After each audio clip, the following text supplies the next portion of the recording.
구독과 좋아요는 사랑입니다. 여러분 반갑습니다. 말씀 창고의 서현 목사입니다.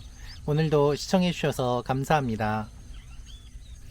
오늘은 창세기 28장 10절부터 22절 말씀입니다. 오늘 말씀은 형을 피해서 도망가는 야곱의 이야기가 기록되어 있습니다. 자신을 죽이기 위해서 쫓아오는 형을 피해 야곱이 도망갑니다.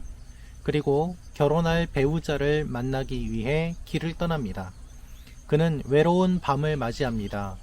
그러나 그는 외롭지 않습니다. 하나님께서 나타나셔서 야곱에게 약속을 주시고 또한 야곱이 하나님을 친밀하게 개인적으로 만나는 일이 일어납니다. 오늘 말씀을 통하여서 우리에게 주시는 하나님의 마음을 함께 묵상해 보기 원합니다. 10절 말씀입니다. 야곱은 브엘세바를 떠나 하란을 향해 가다가 한 장소에 이르러 해가 지자 거기에서 밤을 지내게 됐습니다. 야곱은 거기에 있던 돌을 가져다가 머리에 베고 누워 잤습니다.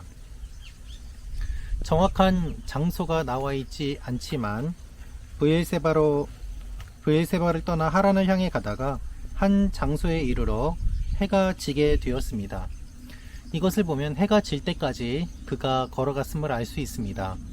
다급하게 도망가는 그의 모습을 우리가 떠올려 볼 수 있습니다. 주위를 둘러보니 아무것도 없고 돌밖에 없었습니다.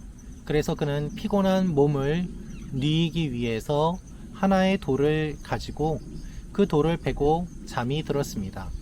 사실 돌이 딱딱하지 않습니까? 그것을 베고 잠드는 것이 얼마나 힘든 일이겠습니까? 그런데도 불구하고 그가 잠이 든 것을 보면 그는 매우 피곤하였음을 우리가 생각해 보게 됩니다. 그런데 그때에 꿈을 꾸었는데 그 꿈이 놀라운 꿈이었습니다. 12절부터 말씀입니다.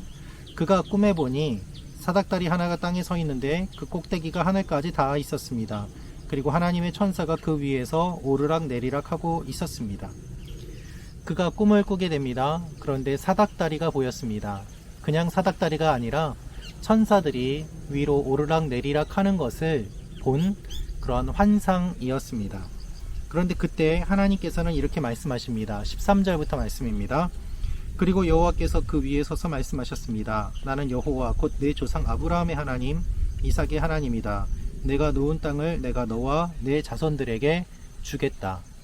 하나님께서 이삭과 아브라함에게 말씀하셨던 그 약속이 야곱에게도 이어지는 것을 우리가 보게 됩니다. 직접 말씀하시는 것입니다. 하나님께서 야곱에게 이와 같이 나타나서 말씀하시는 것은 그가 장자권을 가졌기 때문이기도 하고 또한 하나님께서 그에게 위로를 주시기 위함이었습니다. 그래서 내 자손이 땅의 티끌과 같이 돼서 동서남북으로 퍼지게 될 것이다. 너와 내 자손을 통해 이 땅의 모든 족속들이 복을 받게 될 것이다 라고 말씀하십니다. 하나님께서 떠나지 않을 것이라고 말씀하시고 복을 받을 거라고 말씀하시고 축복해 주겠다고 말씀하십니다. 이것이 그 외로운 밤 그가 두려움 가운데 잠을 이루게 되었을 때 주셨던 하나님의 약속입니다. 여러분 두려움 가운데 계십니까? 차마 잠을 이루지 못하는 상황 속에 있는 분이 있습니까? 외로운 광야에서 홀로 지내는 것처럼 그렇게 느껴지시는 분이 있습니까? 하나님께서 오늘 이 말씀처럼 여러분들에게도 나타나셔서 말씀해 주시기를 기도합니다. 하나님께서 언약의 백성인 하나님의 자녀들을 붙잡아 주시고 위로해 주시고 새롭게 격려해 주시는 것처럼 여러분이 바로 언약 백성이기 때문에 하나님께서도 그와 같은 일들을 이루어 주시기를 기도합니다. 야곱은 이 꿈을 꾸고 놀라서 깼습니다. 16절 말씀입니다. 야곱이 잠에서 깨어나 말했습니다. 참으로 이곳은 여호와께서 계신 곳인데 내가 몰랐구나. 여러분 하나님께서 계신 곳인데 그가 몰랐다고 말씀하고 있습니다. 하나님께서는 항상 함께 계셨습니다. 그런데 그가 몰랐던 것입니다. 여러분 하나님은 지금도 여러분과 함께 하십니다. 우리가 그것을 모를 뿐입니다. 우리의 마음이 닫혀져 있기 때문에 우리의 눈이 어두워져 있기 때문에, 우리가 하나님을 찾지 않기 때문에 그것을 모를 뿐이지 하나님은 항상 우리와 함께 계십니다. 이것이 성경의 말씀입니다. 그래서 우리가 위로를 받을 수 있는 것입니다. 하나님을 찾는 사람, 그 사람은 하나님을 만나게 됩니다. 나를 사랑하는 자들이 나의 사랑을 입으며 나를 간절히 찾는 자들이 나를 만날 것이라고 주님께서 말씀하셨습니다. 여러분, 오늘도 하나님을 찾으시는 여러분들이 되시기를 바랍니다. 그러면 하나님이 바로 여러분 옆에 계신다는 것을 여러분들이 깨닫게 될 것입니다. 눈이 열리게 되고 마음이 열리게 되고 하나님이 함께 계심을 보게 될 때 우리의 시각이 바뀌게 되고 우리의 마음이 바뀌게 되는 것입니다. 그래서 그는 두려워하게 되었습니다. 그의 시각이 바뀌었기 때문입니다.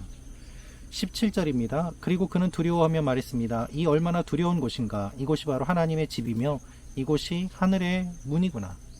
그렇습니다. 여기가 하늘의 문이구나. 여러분, 아무것도 없는 광야인데 그곳이 하늘의 문이라고 이야기합니다. 우리가 분주한 곳에서, 사람이 많은 곳에서 하늘의 문을 만나는 것이 아닙니다.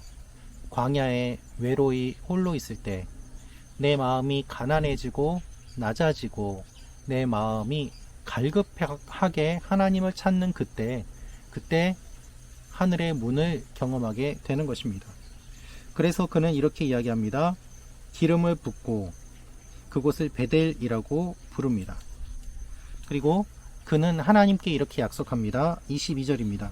제가 기둥으로 세운 이 돌이 하나님의 집이 될 것입니다. 그리고 하나님께서 제게 주신 모든 것의 10분의 1을 하나님께 드리겠습니다. 그는 자발적으로 10분의 1을 하나님께 드리겠다고 이야기합니다. 여러분, 헌금은 자발성입니다. 하나님을 먼저 경험하면 헌금을 드리게 되어 있습니다. 자원하는 마음으로 자신의 것을 하나님께 드리는 것, 그것이 헌금의 원리입니다.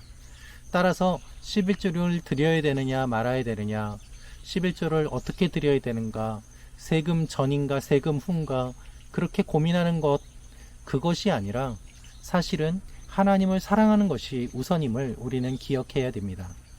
야곱은 아무것도 없었습니다.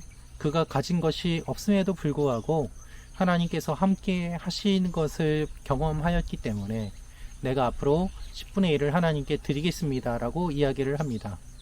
하나님께서 말씀하신 것을 그는 믿음으로 받았습니다. 그리고 약속합니다. 여러분, 하나님께서 여러분에게 말씀하십니다. 그것을 붙잡으십시오. 그리고 하나님의 약속을 경험하십시오. 하나님께서 새로운 일들을 이루어 가실 것입니다. 그래서 어두움 가운데 있는 우리를 찾아오시고 새로운 소망을 주시고 하나님의 사람으로 살아가게 하시는 그 하나님의 일들이 오늘도 일어나게 될 것입니다. 말씀 참고 가족 여러분 모두에게 이와 같은 일들이 일어나기를 기도합니다. 기도하겠습니다. 살아계신 아버지 하나님, 우리가 외롭고 힘들 때 주님께서 함께 하시고 우리를 만나 주옵소서. 우리를 버려두지 마시고 우리에게 새로운 일들을 꿈꾸게 하여 주옵소서. 주님과의 약속을 기억하는 하나님의 사람들 되게 하여 주옵소서. 예수님의 이름으로 기도합니다. 아멘.